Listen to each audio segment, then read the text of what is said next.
வணக்கம். இந்த வீடியோவில் 31/3/2026 தமிழ்நாடு அரசு புதிய உத்தரவு, ஊழியர்களுக்கு கடைசி வாய்ப்பு சார்ந்து தகவல்கள் கிடைத்திருக்கிறது. என்ன உத்தரவு பிறப்பிக்கப்பட்டிருக்கிறது? இந்த 31/3/2026 கடைசி தேதிக்குள் தமிழ்நாடு அரசு ஓய்வூதியில் என்ன செய்ய வேண்டும், செய்யவில்லை என்றால் என்ன பாதிப்பு ஏற்படும் என்பது சார்ந்து விவரத்தை பார்ப்போம்.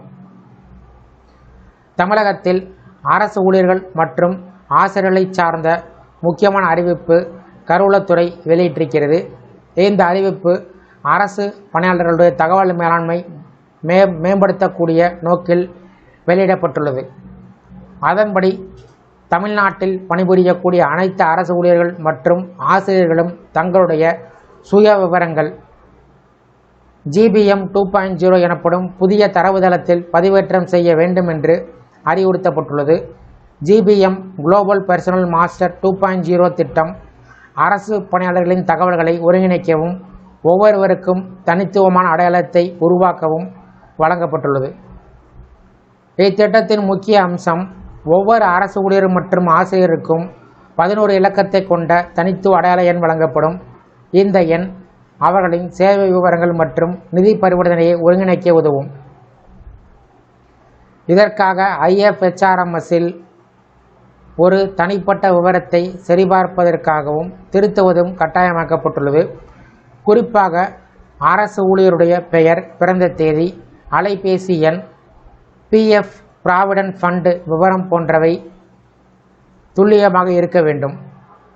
மேலும் வங்கி கணக்கு எண், ஆதார் எண், பேன் அட்டை விவரம் மற்றும் இமெயில் முகவரி போன்ற தகவல்கள் ஒவ்வொரு பணியாளருக்கும் தனித்துவமாக இருக்க வேண்டும் என்றும் அறிவுறுத்தப்பட்டுள்ளது.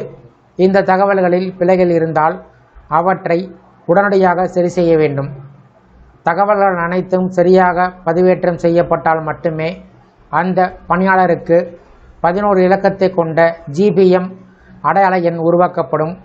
எனவே சம்பளம் வழங்கும் அலுவலர்கள் மூலம் அல்லது தாமாகவே அனைத்து பணியாளருக்கும் தங்களது விவரங்களை சரியாக பதிவேற்றம் செய்ய வேண்டும். இந்த பணி செய்வதற்கான கடைசி தேதி மார்ச் 31 என்று நிர்ணயிக்கப்பட்டுள்ளது. இந்த தேதிக்குள் தகவல்களை சரியாக பதிவேற்றம் செய்யாதவர்களுக்கு எதிர்காலத்தில் சிக்கல் ஏற்பட வாய்ப்புகள் உள்ளது. கருவூலத்துறை இதுகுறித்து தெரிவித்திருப்பதாவது, GBM 2.0 தரவுதளத்தில் முழுமையான மற்றும் பிழையற்ற தகவல்களை பதிவேற்றம் செய்யப்பட்டால் சம்பளம் மற்றும் இதர பணப்பலன்கள் தடையின்றி வழங்கப்படும். அதனால் பணியாளர்கள் சம்பள விநியோகத்தில் தாமதம் போன்ற பிரச்சனைகளை தவிர்க்க முடியும். மொத்தத்தில் இந்த திட்டம் அரசு ஊழியர்களின் தகவல் நிர்வாகத்தை டிஜிட்டல் முறையில் மேம்படுத்தும் முக்கியமான முன்னெடுப்பாக பார்க்கப்படுகிறது.